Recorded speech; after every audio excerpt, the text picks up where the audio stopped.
Desde a infância, somos treinados a viver em função do olhar do outro. Um simples olhar de aprovação dos pais, um sorriso de um professor, um elogio na escola, e pouco a pouco nossa mente aprende a associar o próprio valor à aceitação externa. O eu vai desaparecendo, silenciado sob o peso da necessidade de ser aceito. Vivemos como atores num palco que não construímos, recitando falas que não escrevemos, vestindo máscaras que não escolhemos. Aprendemos a moldar nosso comportamento não pela verdade interior, mas pela expectativa alheia. Tornamo-nos especialistas em agradar e amadores em ser. Essa é a grande tragédia silenciosa do ser humano moderno. Ele não sabe quem é, só sabe o que os outros esperam que ele seja. E assim seguimos existindo com o medo. Medo do julgamento, da rejeição, da desaprovação. Medo de parecer fraco, estranho, diferente. Mas esse medo é a corrente que nos aprisiona na mediocridade emocional. Como disse Carl Jung, a maior tragédia da vida é se tornar aquilo que os outros esperam de você, e não aquilo que você verdadeiramente é. Essa prisão, embora invisível, é real. Ela está nos gestos que evitamos, nas palavras que engolimos, nos sonhos que silenciamos para não incomodar. Está nas decisões que tomamos apenas para caber em moldes alheios. E mesmo que o corpo pareça livre, a alma está enjaulada, acorrentada pela constante necessidade de aceitação. Quantas vezes você já se pegou hesitando, pensando, e se rirem de mim? E se não gostarem? Quantas ideias brilhantes foram abortadas por medo da crítica? Quantas palavras sinceras ficaram entaladas por receio de parecer demais? Viver para os outros é morrer para si mesmo. A questão não é se você está sendo julgado. Isso é inevitável. A questão é, você está vivendo com base no julgamento ou na sua verdade? Porque enquanto sua bússola estiver apontada para a opinião alheia, você será escravo. Escravo das reações, dos olhares, das expectativas. E não há liberdade mais ilusória do que aquela que depende do aplauso do outro. Viver para agradar é como beber água do mar. Quanto mais você bebe, mais sede sente. A cada gesto ensaiado, a cada sorriso forçado, você se afasta de si mesmo e se aproxima de um vazio profundo que nada consegue preencher. É por isso que tantos vivem exaustos, não fisicamente, mas espiritualmente. Cansados de representar, de manter aparências, de controlar cada palavra e cada gesto para manter intacta uma imagem que sequer é verdadeira. Como máscaras que pesam toneladas, nossos personagens sociais nos sufocam em silêncio. O filósofo dinamarquês Søren Kierkegaard alertava: a pessoa mais comum é aquela que perdeu o seu eu em meio às expectativas dos outros. E ele estava certo. Quantas pessoas você conhece que vivem como espelhos? Refletem tudo, mas não têm nada de si mesmas. O culto à imagem, à reputação, à aceitação tornou-se a nova religião do século XXI. E nela, o altar é o feed de redes sociais, os sacerdotes são os influenciadores e o inferno é o esquecimento. Mas o que ninguém diz é que esse tipo de aceitação custa caro. Custa a sua paz, a sua essência e, em última instância, a sua liberdade. Por trás de cada escolha feita apenas para agradar, há uma micro-renúncia à própria alma. Não percebemos, mas essas pequenas traições internas vão se acumulando. E com o tempo, nos tornamos estranhos para nós mesmos. Quando a aprovação dos outros se torna seu alimento, você morre de fome quando não é visto. E mesmo quando é, o que recebe nunca basta. Essa sede por aprovação é insaciável, porque está tentando preencher uma ausência que não tem origem externa. O que você realmente busca não é que os outros gostem de você, é que você goste de si mesmo. E enquanto você viver para ser amado, jamais será livre para amar. Como disse Paulo de Tarso em sua carta aos Gálatas: acaso busco eu agora a aprovação dos homens ou a de Deus?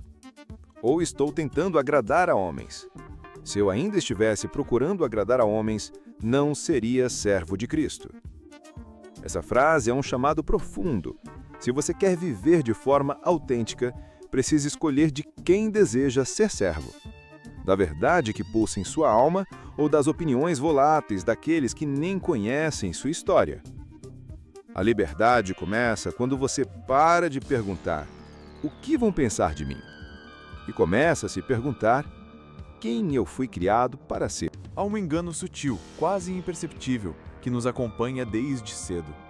A ideia de que o olhar dos outros tem o poder de definir quem somos. Que, de alguma forma, nossa essência depende do reflexo que ela causa nos olhos alheios. Mas isso é uma ilusão, uma das mais perigosas. O olhar do outro é como um espelho distorcido, e ele reflete mais sobre quem está olhando do que sobre quem é olhado. O que alguém vê em você sempre será filtrado pelas crenças, traumas, valores e expectativas daquela pessoa. Como então basear sua identidade em algo tão instável? Carl Jung chamava isso de projeção. Segundo ele, aquilo que incomoda no outro frequentemente é uma parte rejeitada de nós mesmos. Ou seja, o julgamento que recebemos raramente é sobre nós, mas sobre os fantasmas que habitam quem nos julga. Mesmo assim, damos a esse olhar um poder quase divino.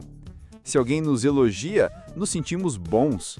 Se alguém nos critica, nos sentimos errados. A alma se torna um pêndulo emocional, oscilando entre o êxtase e o desespero, sempre dependente de estímulos externos. Mas essa é a vida de um prisioneiro. A liberdade só nasce quando você entende uma verdade simples, porém transformadora. O que os outros pensam de você não é da sua conta. O que dizem, o que julgam, o que interpretam, tudo isso pertence ao território da mente deles e não deve comandar os caminhos da sua alma. Nietzsche dizia que viver é enfrentar, diariamente, a crítica dos fracos. Aqueles que não ousam ser o que são, não suportam ver alguém que ousa. Por isso zombam, apontam, rejeitam. Não porque enxergam a verdade, mas porque têm medo dela. Quando você começa a se libertar desse apego pela aprovação, algo mágico acontece. O silêncio interior cresce. E nesse silêncio, você começa a ouvir, não as vozes do mundo, mas a voz de Deus em você. Aquela que sempre esteve ali, mas que foi abafada pelo barulho dos aplausos e vaias. Essa voz não grita, ela sussurra. Ela não exige que você seja admirado, apenas que você seja verdadeiro. E você descobre que o verdadeiro descanso da alma não está em ser aceito, mas sim em ser honesto consigo mesmo. Viver para você não é egoísmo, é integridade. Porque só quem é fiel à própria essência é capaz de se doar com autenticidade ao mundo. A liberdade verdadeira exige um preço que muitos não estão dispostos a pagar: o da rejeição. É por isso que a maioria se conforma, não por fraqueza aparente, mas por medo. Medo de não ser amado, medo de ser excluído, medo de estar só. Mas o que poucos percebem é que viver para agradar aos outros também é uma forma de solidão, talvez a mais cruel de todas. Porque você pode estar cercado de gente e ainda assim sentir que ninguém conhece você de verdade. Ser livre não significa se fechar para os outros. Significa não depender deles para existir. Significa saber que a opinião do mundo não define o seu valor. Que o silêncio de Deus dentro de você vale mais do que 1000 aplausos.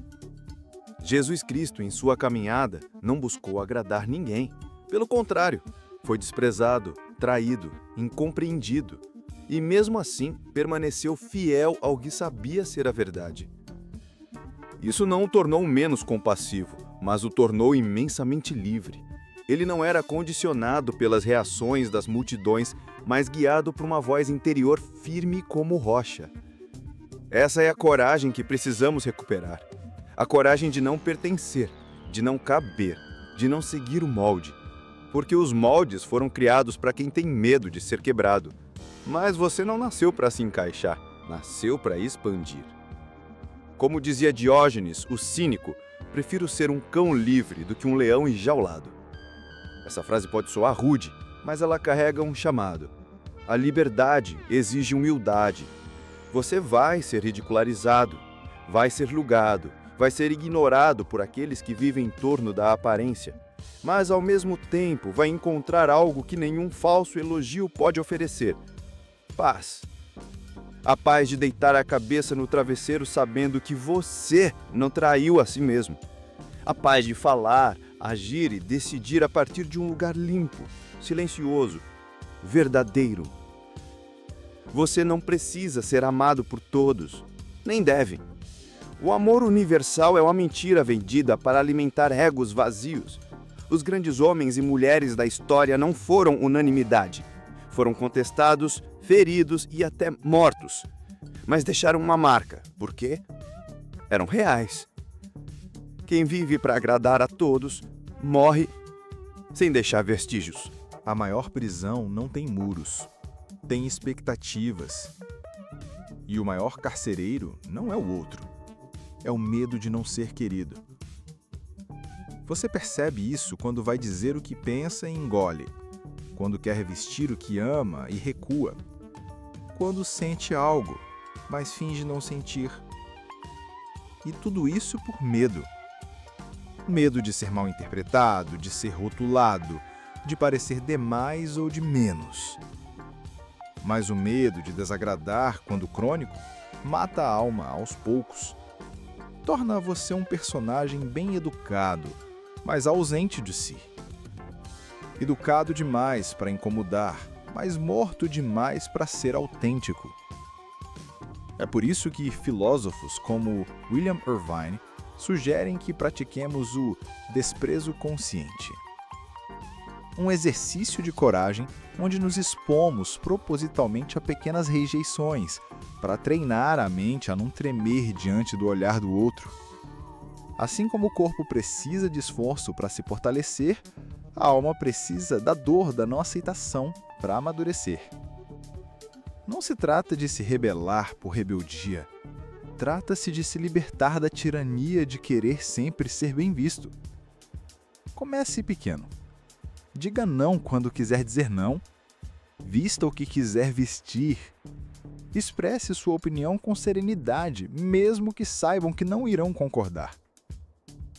Aos poucos, você vai notar que o mundo não desaba quando alguém desaprova você. O verdadeiro colapso acontece dentro, quando você se trai para manter uma imagem. E essa traição, por menor que seja, corrói. O preço da conformidade é sempre pago em silêncio, em noites mal dormidas, em ressentimentos que crescem por dentro. Como disse Arthur Schopenhauer, a opinião dos outros é como um fumo. Pode incomodar, mas nunca deve sufocar. Se você deixa de seguir sua verdade para não incomodar, então você já está sufocando. Não há nada mais sufocante do que viver com medo de desagradar. Mas existe uma alternativa, uma que poucos ousam experimentar, a de viver com coragem. Coragem de ser quem é, coragem de ser incompreendido, coragem de ser rejeitado e ainda assim permanecer inteiro.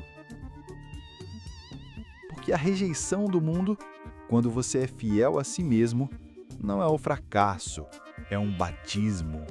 A vida é curta demais para ser vivida com medo de desagradar e longa demais para ser suportada quando você vive como alguém que não é. A grande virada acontece quando você entende que não precisa da aprovação dos outros para viver uma vida digna, significativa e profunda. O que você precisa é de integridade, de coerência entre o que sente, o que pensa e o que faz. Viver para você não é egoísmo, é um ato sagrado, porque ao honrar sua verdade, você se torna fonte, e quem vive como fonte transborda. Quem vive tentando agradar, seca. O caminho para a verdadeira liberdade interior começa no silêncio. O silêncio de desligar os ruídos externos, vozes que dizem o que você deveria ser, fazer, parecer, pensar. O silêncio que permite ouvir algo mais profundo, a voz da consciência. Aquele sussurro suave que diz: esse é o seu caminho. Siga, mesmo que ninguém compreenda. Como disse Carl Rogers, o pai da psicologia humanista, a curiosa ironia é que, quando me aceito como sou, então posso mudar. E quando você se aceita, você para de lutar contra a sua própria natureza. Você deixa de ser um produto das expectativas e se transforma em uma expressão viva da sua alma. Você começa a escolher não pelo que vão dizer, mas pelo que sua consciência aprova. Você fala não para ser ouvido, mas porque sua verdade merece ser dita. Você vive não para ser visto, mas porque sua existência é um presente que não pode ser desperdiçado. Algumas pessoas vão te odiar por isso, outras vão te amar. Mas o mais importante, você vai finalmente se respeitar. Lembre-se, viver para agradar aos outros é se condenar à prisão das expectativas. Mas viver para aquilo que você foi chamado a ser é libertar não só a si mesmo, mas todos aqueles que te observam, em silêncio, torcendo para que alguém os inspire a fazer o mesmo. No fim, não é sobre o que os outros pensam de você, é sobre o que você pensa quando está sozinho com sua alma.